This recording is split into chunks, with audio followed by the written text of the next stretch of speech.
யாழ்ப்பாண கலாச்சார மண்டபத்தில் ஒரு பரதநாட்டிய அரங்கேற்ற நிகழ்வு வந்து நடந்துச்சு. நான் அதுக்கு போயிருந்தேன். நான் பொன்னாலை சந்திர பரத கலாலயம் என்ற டான்ஸ் ஸ்கூலோட டைரக்டர் ஸ்ரீதேவி கண்ணதாசன் மிஸ்ஸோட ஸ்டூடெண்ட் தான் அந்த பொண்ணு ஓயஷான்னு சொல்லி. அந்த அரங்கேற்றத்தில் என்ன ஒரு ஸ்பெஷலான விஷயம்னு சொன்னால், அந்த அரங்கேற்றம் செய்த பொண்ணுக்கு 12 வயசு தான் ஆகுது. 12 வயசுலேயே அவள் அரங்கேற்ற நிகழ்வை செய்திருக்கிறா. யாழ்ப்பாணத்தை பொறுத்த வரைக்கும் அரங்கேற்றங்கள் நடக்கிறது சரியான குறைவு. வருஷத்துல ஒரு 5-6 அரங்கேற்றங்கள் தான் நடக்கும். ஆனா அதிகம் இப்படி 12 வயசுல அரங்கேற்றம் செய்யறதுன்றது சரியான ஒரு அபூர்வமான விஷயம். அப்படி ஒரு அபூர்வமான நிகழ்வு ஒன்று பார்க்க கிடைச்சது எனக்கு சரியான சந்தோஷம்.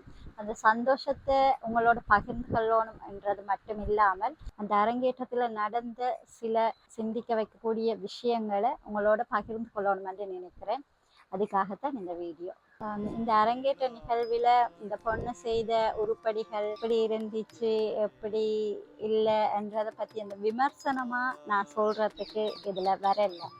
ஏனெண்டா அந்த பொண்ணு ஒரு பதமாக இருக்கட்டும், வர்ணமாக இருக்கட்டும், பாவங்கள் எல்லாம் அவ்வளோ புரிஞ்சு செய்கிறா. அந்த 12 வயசுலேயே அவ்வளோ புரிஞ்சு செய்கிறா. அவள் இந்த வயசில் செய்கிற இந்த விஷயத்தை நான் புரிஞ்சு செய்கிறதுக்கு எனக்கு இன்னொரு 10 வருஷம் எடுத்துச்சு.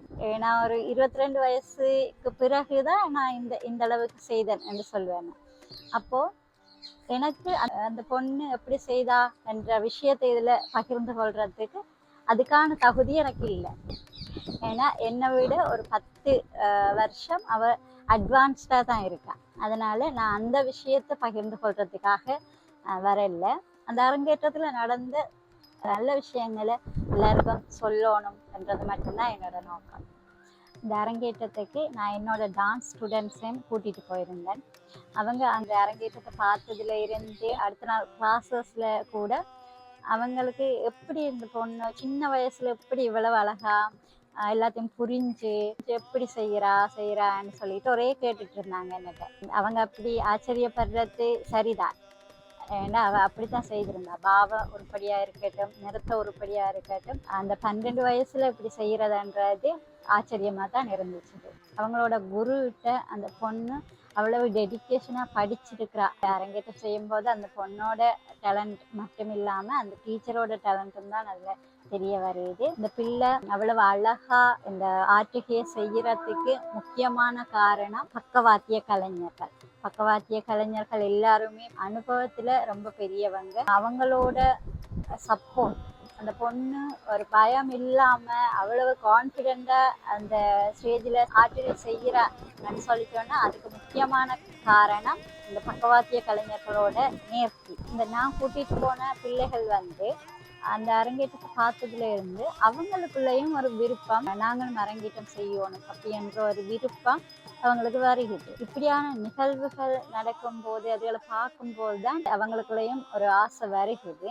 ஆனால் அப்படியான நிகழ்வுகள் நடக்கிறது பார்க்கறதுகள் என்றது சரியான குறைவாக இருக்குது என்றதுதான் ஒரு கவலைக்குரிய விஷயம். இந்த நிகழ்வுக்கு சிறப்பு விருந்தினரை சிவபூமி அறக்கட்டளையோட தலைவர் கலாநிதி திரு ஆர் திருமுருகன் ஐயா அவர்கள் அந்த நிகழ்வில் கலந்து கொண்டு உரையாற்றி இருந்தார். அவர் உரையாற்றும் போது பரதநாட்டியத்துக்கும் பரதநாட்டியம் படிக்கிறவங்களுக்கும் பெருமை சேர்க்கக்கூடிய சில விஷயங்களை அதில் பகிர்ந்து கொண்டிருந்தார். அவர் சொல்லியிருந்தார், சிலை செய்கிறவங்கள்ட்ட சாமி சிலையெல்லாம் நல்லா அழகா செய்கிறாங்க. அவங்கள்ட்ட அவர் கேட்டிருந்தாராம், எப்படி நீங்க இவ்வளவு அழகா செய்யறீங்க அப்படின்னு சொல்லிட்டு. சிற்பி ஒருத்தர் சொன்னாராம், முறையாக நடனம் பயின்ற ஒரு நடன மங்கையை வச்சுக்கொண்டு அந்த சாமியை மனசுல நினைச்சு கொண்டுதான் நாங்க இப்படி சாமி சிலைகளை அழகா செதுக்கிறோம் சொல்லி இருந்ததால் அவருக்குமே அந்த விஷயம் ஆச்சரியமா இருந்ததுன்னு சொல்லி, ஒரு நடன மங்கியை வச்சுத்தான் சாமி சிலையே செய்யறாங்க என்ற விஷயம் அதில் பகிர்ந்து கொண்டிருந்தார். இன்னும் ஒரு விஷயம் சொல்லியிருந்தார், ப்ரைஸ் கிவிங் ஒன்றுக்கு போயிருந்தேன்னு சொல்லிட்டு அங்கே கிரேட் 5 படிக்கிற பிள்ளைகளுக்கு பரிசு வழங்கும் போது காலில் விழுந்துட்டு எழும்ப முடியாமலுக்கு கஷ்டப்படுறாங்க. அவ்வளவு உடம்பு வச்சு ஆக்கள், ஆம்பளை பிள்ளைகளும் சரி பொம்பளை பிள்ளைகளும் சரி கிரேட் 5லயே அப்படி உடம்பு வச்சு இருக்காங்க. இதுக்கு காரணம் இப்போ பிள்ளைகள் வெளியே போயிட்டு விளையாடுறது இல்லை, ஃபோனோடையே தான் விளையாடுறது, வீட்டுக்குள்ளேயே தான் இருக்கிறது. ஸ்கூல் டியூஷனுக்குமே பேரண்ட்ஸ் கொண்டு போய் வாசல்லையே இறக்கி விட்டு திரும்ப ஏற்றிட்டு வராங்க. அதனால தான் இப்படி உடம்பு வச்சிருக்குது அப்படின்னு சொல்லி சொன்னாங்க. ஆனால் இந்த பொண்ணுக்கு எப்படி அவளால் முடியுது, இவ்வளவு தூரம் உடம்பு வளைச்சு நெளிச்சு இவ்வளோ எனர்ஜியோட இப்படி எப்படி ஆட முடியுது அப்படின்னு சொல்லி தனக்கு வியப்பாக இருந்துச்சுது என்று சொல்லி சொன்னார். அதுக்கு காரணமும் அந்த பிள்ளை சின்னதுல இருந்து டான்ஸ் படிச்சு கொண்டு வர்றது தான் அப்படின்ற விஷயத்தையும் சொல்லியிருந்தார். அவர் இன்னும் ஒரு முக்கியமான விஷயம் சொல்லியிருந்தவர், அந்த லக்னா கல்ச்சரல் ஹாலில் தான் இந்த நிகழ்வு நடந்துச்சு. அந்த கல்ச்சரல் ஹால் இந்தியன் கவர்மெண்டால் கட்டி கொடுத்தது ஸ்ரீலங்காவுக்கு. அந்த ஹால் வந்து அவ்வளவு வசதியான அரங்கேற்றங்களுக்கெல்லாம் அவ்வளவு நல்ல ஒரு ஹால். அப்போ அந்த ஹாலை இலங்கை கலைஞர்கள் எல்லாருமே அதை யூஸ் பண்ணுறதுக்கு இந்தியன் கவர்மெண்ட் அதை இலகுவாக்கி கொடுக்கணும் அப்படின்ற மாதிரி சொல்லியிருந்தவர். உண்மைதான். அந்த ஹோலுக்கான தொகையே ஒரு பெரிய பெரிய தொகை உண்டு. எல்லாராலையும் அந்த பெரிய தொகையை கொடுத்து அப்படி ஒரு அரங்கேற்றம் செய்யறதுக்கு முடியறது இல்லை.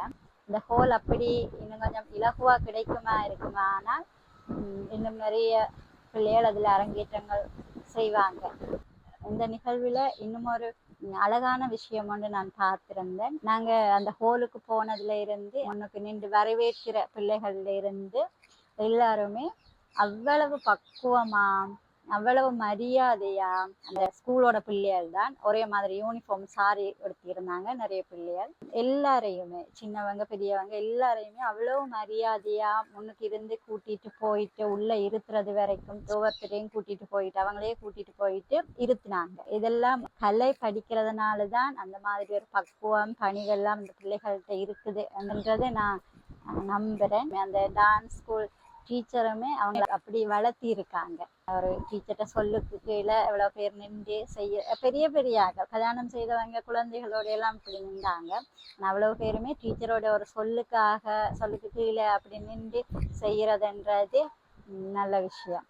இந்த நிகழ்வில் ஒரே ஒரு விஷயம்தான் நான் அந்த மிஸ்ஸிட்ட சரி இனி அரங்கேற்றம் செய்கிற மிஸ்ஸவங்கள்ட்டையும் சரி ஒரு ரெக்வஸ்டாக கேட்டுக்கொள்கிறது. அவங்க போட்ட அந்த டைம் ஈவினிங் 3 மணிக்கு போட்டிருந்தாங்க அரங்கேற்றம். ஈவினிங் 3 மணிக்குண்டா எப்படியுமே லேட் ஆகும், 9 மணி ஆகும் முடியறதுக்கு. ஆனால் எங்களுக்கு நிறைய ஸ்டூடெண்ட்ஸ் எல்லாம் கூட்டிட்டு வரணும், அதை காட்டணும் விருப்பம் இருக்குது. ஆனால் நிறைய பேரை கூட்டிட்டு வந்து திரும்ப கூட்டிட்டு வர்றதுன்றது ஒரு சிரமமான விஷயம். அன்னைக்குமே வந்துட்டு எனக்கு நான் முடிகிற வரைக்கும் இருக்க முடியல. கடைசி 2 ஐட்டம் பார்க்க முடியல. பார்க்குறதுக்கு விருப்பம், பிள்ளைகளுக்கும் இருந்து அதை பார்த்துட்டு போகணும்னு விருப்பம். ஆனால் அவங்கள திரும்ப சரியாக கூட்டிட்டு வரணும் வீட்டுக்குன்றதுனால 2 ஐட்டம் பார்க்காமலே நான் ஒரு 7 மாதிரி அங்கேருந்து கிளம்பிட்டேன். ஞாயிற்றுக்கிழமை தான் வச்சுருந்தாங்க. ஆனால் அதிகம் காலையிலேயே வச்சுருந்தா இன்னும் நிறைய பிள்ளைகளை கூட்டிட்டு வந்திருக்கலாம், அவங்களுக்கும் இந்த நல்ல விஷயத்தை காட்டி இருக்கலாம். இந்த அரங்கேற்றம் பார்க்கறதுக்கு வந்த என்னோட ஸ்டூடெண்ட் ஒரு பொண்ணு கேட்டிருந்தா, இப்படி சாமர்த்திய வீடுகள் செய்யறதுக்கு பதிலா இப்படி அரங்கேற்றங்கள் செய்யலாம் தானே மிஸ், அப்படித்தானே இருக்குது, அவ்வளவு அழகா நிறைய பேர் வந்து சாப்பாடு எல்லாம் கொடுத்து அப்படித்தானே இருக்குது, அப்ப இதுக்கு பதிலா அது செய்யலாம் தானே என்னன்னு சொல்லி கேட்டிருந்தாங்க. நல்ல விஷயம், அவங்க அப்படி யோசிக்கிறது நல்ல விஷயம், உண்மைதான். பேரண்ட்ஸுமே நீங்க அதை பத்தி யோசிக்கலாம். எல்லாராலையுமே அந்த மாதிரி அரங்கேற்றங்கள் செய்ய முடியாது. பிள்ளை சின்ன வயசுல இருந்து படிப்பிச்சு அவங்க டான்ஸ் ஓரளவுக்கு செய்யறாங்க என்று சொல்லி சொன்னா கண்டிப்பா நீங்க இதை பத்தி யோசிங்க. இந்த சின்ன பிள்ளை நினைக்கிற மாதிரி செரிமனி செய்யறத விட இந்த அரங்கேற்றங்கள் செய்யறது நல்ல விஷயம். அந்த டான்ஸ் டீச்சரோடையும் கதைக்கணும், அவங்களோடையும் கதைச்சு அவங்களும் அதுக்கு சம்மதிச்சா நீங்க அவங்களோட சேர்ந்து பிள்ளைகளுக்கு அரங்கேற்றங்களை செய்யுங்க. முக்கியமா டீனேஜ், அந்த டீனேஜில் அந்த பிள்ளைகளுக்கு வேற வேற பிரச்சனைகள் வேற வேற சிந்தனைகள் வராம அவங்கள இந்த கலைகளுக்குள்ள உட்புகுத்துங்க. அதனால குறிப்பிட்ட வயசுல அவங்கள சரிப்படுத்தி விட்டுரும். அதுக்கு பிறகு அவங்க நல்ல பழக்க வழக்கங்களோட நல்ல ஒரு சிறந்த பிரஜையா சமூகத்துல கண்டிப்பா வருவாங்க.